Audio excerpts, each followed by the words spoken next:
കാലത്തിന്റെ മാറ്റം എല്ലാ മേഖലകളിലും നമുക്ക് കാണാൻ കഴിയുന്നതാണ്. ചിലർ ഉന്നമനത്തിലേക്ക് ഉയരുമ്പോൾ മറ്റു ചിലർക്ക് പിടിച്ചു നിൽക്കാനുള്ള പെടാപ്പാടാണ് പലപ്പോഴും മാറ്റങ്ങൾ സമ്മാനിക്കാറുള്ളത്.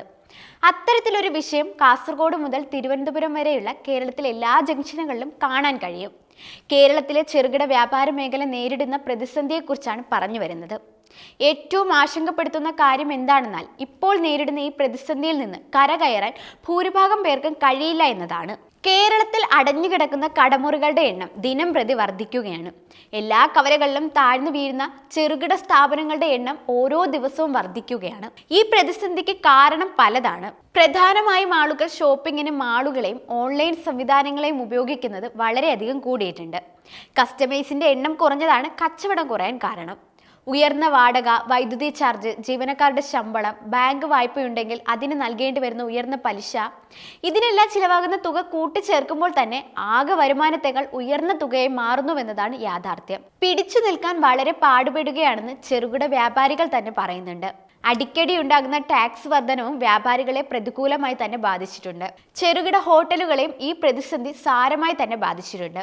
വിവിധ ബ്രാൻഡുകളുടെ ഭക്ഷണ പദാർത്ഥങ്ങളിൽ മായം ചേർക്കൽ പോലുള്ള ക്രമക്കേടുകൾ നടന്നാൽ അതിന് പോലും ഹോട്ടൽ ഉടമകൾക്കും പെട്ടിക്കടകൾക്കുമാണ് പിഴ ഈടാക്കുന്നതെന്ന ആക്ഷേപവും ഉയരുന്നുണ്ട്.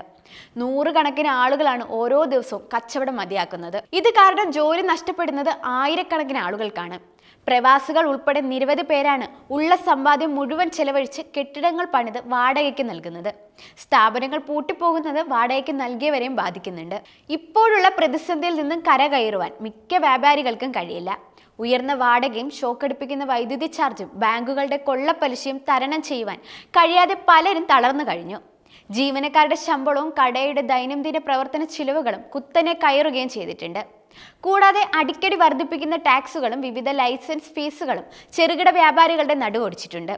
ചെറിയ പാകപ്പിഴകൾക്ക് പോലും വൻ തുകയാണ് GST വകുപ്പ് പിഴയായി ഈടാക്കുന്നത്. സംവിധാനങ്ങൾ വ്യാപാരികളെ കുലശത്രുക്കളെ പോലെയാണ് കാണുന്നത്. എന്നാൽ വൻകിട കമ്പനികളോടും കോർപ്പറേറ്റുകളോടും മൃദു സമീപനമാണ് ഇവർ സ്വീകരിക്കുന്നത്. ഫുഡ് ആൻഡ് സേഫ്റ്റിയുടെ പേരിൽ പല വ്യാപാരികളും പീഡിപ്പിക്കപ്പെടുകയാണ്. ഉൽപ്പന്നങ്ങൾ നിർമ്മിക്കുന്ന കമ്പനി മായം ചേർക്കുന്നത് തടയുവാൻ നിർമ്മാണ സ്ഥലത്തോ പാക്ക് ചെയ്യുന്ന വേളയിലെ പരിശോധന നടത്താൻ ഉദ്യോഗസ്ഥർ തയ്യാറല്ല. പകരം പെട്ടിക്കടകളിലും പലചരക്ക് കടകളിലും തുടരെ കയറി ചെറുകിട വ്യാപാരികളെ പേടിപ്പിച്ച് 10,000 ഫൈൻ ഈടാക്കും. പ്ലാസ്റ്റിക് ക്യാരി ബാഗുകളുടെ പേരിൽ ഉദ്യോഗസ്ഥരുടെ അഴിഞ്ഞാട്ടമാണ് കേരളത്തിൽ പലയിടത്തും നടക്കുന്നത്. പ്ലാസ്റ്റിക് ക്യാരി ബാഗുകളുടെ നിർമ്മാണവും വിതരണവും തടയാൻ ഫലപ്രദമായ ഒരു നടപടി സർക്കാർ സ്വീകരിച്ചിട്ടില്ല. പ്ലാസ്റ്റിക് ക്യാരി ബാഗുകൾക്ക് പകരം സംവിധാനങ്ങൾ കൊണ്ടുവരുന്നതിന് സർക്കാരോ സർക്കാർ സംവിധാനങ്ങളുടെ ഭാഗമായ ഉദ്യോഗസ്ഥരോ താല്പര്യവും കാണിക്കുന്നില്ല. പകരം നിത്യചെലവിന് പണിയെടുക്കുന്ന വ്യാപാരികളെ എങ്ങനെയും ദ്രോഹിക്കുക, പൂട്ടിക്കുക എന്ന ലക്ഷ്യത്തോടെയാണ് ഉദ്യോഗസ്ഥർ നീങ്ങുന്നത്. ദിനം പ്രതി നൂറുകണക്കിന് വ്യാപാരികളാണ് കച്ചവടം ഉപേക്ഷിക്കുന്നത്. ഇതോടെ തൊഴിൽ രഹിതരാകുന്നവരുടെ എണ്ണവും വർദ്ധിച്ചുകൊണ്ടിരിക്കുകയാണ്. നഗര ഗ്രാമ വ്യത്യാസമില്ലാതെ എവിടെയും അടഞ്ഞുകിടക്കുന്ന കടമുറികളാണ് കാണുവാൻ കഴിയുന്നത്.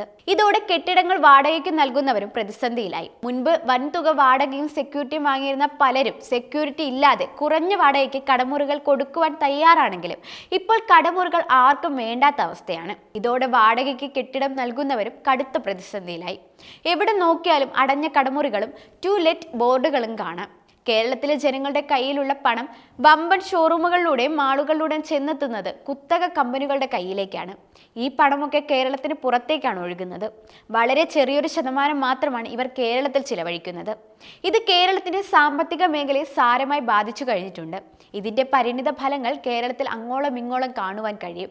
സംസ്ഥാന സർക്കാർ ഉറക്കമുണർന്ന് അടിയന്തരമായി ഇടപെട്ടില്ലെങ്കിൽ കേരളത്തിലെ സാമ്പത്തിക രംഗം അതീവ ഗുരുതരമായ പ്രത്യാഘാതങ്ങളെ നേരിടേണ്ടി വരും.